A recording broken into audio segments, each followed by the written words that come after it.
এই ডিজিটাল যুগে ফোন ছাড়া মানুষ একদণ্ড থাকতে পারে না। এই ফোনের দৌলতে গোটা দুনিয়াটাই আমাদের হাতের মুঠোয়। কিন্তু ভোট মিটতেই মোবাইলে হঠাৎ করে রিচার্জের টাকা বেড়ে যাওয়ায় সমস্যায় পড়েছে গ্রাহকরা। বিশেষ করে দোকানদারদের সঙ্গে গ্রাহকদের প্রতিনিয়ত ঝগড়া লাগছে। বহু গ্রাহকদের দাবি, ব্যবসায়ীরা নিজেদের ইচ্ছা মতোই টাকা বাড়িয়ে দিচ্ছে। অবিলম্বে এই রিচার্জের টাকা কমানো হোক বলে দাবি তাদের। রিচার্জের জন্য তো এখন আগে যে কাস্টমার রিচার্জ করতো, এখন সেরকম তো রিচার্জ করছে না।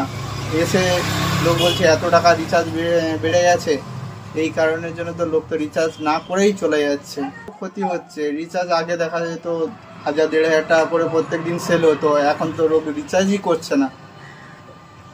রিচার্জ একটু কমলে ভালো হয়, সবাই রিচার্জ করতে পারবে, গ্রাহক সবাই ব্যবহার করতে পারবে। রিচার্জ এই মাস থেকে টাকা বাড়ানো হয়েছে 50 টাকা করে। আগে 240 টাকায় রিচার্জ হয়ে যেত, এখন আরও 50 টাকা বেড়েছে। এখন তো সবারই মোবাইল দরকার হচ্ছে, বাচ্চাদের পড়াশোনা করতে সব কিছুতেই মোবাইল লাগছে। এভাবে রিচার্জ বাড়ালে আমরা সাধারণ মানুষ কি করব? জিওর ভোটের পর থেকে জিওর মালিক এভাবে টাকা বাড়াচ্ছে। মোবাইল ছাড়া আমরা সকলেই অচল। রেশন থেকে ব্যাংকের তথ্য, আধার কার্ড, টাকা লেনদেন সব ক্ষেত্রেই ফোনের প্রয়োজন পড়ে। কিন্তু এক লাফে রিচার্জের টাকা অনেকটা বেড়ে যাওয়ায় বিপাকে পড়েছে মানুষজন। দক্ষিণ 24 পরগনা থেকে গোপাল শীলের রিপোর্ট, ওঙ্কার বাংলা।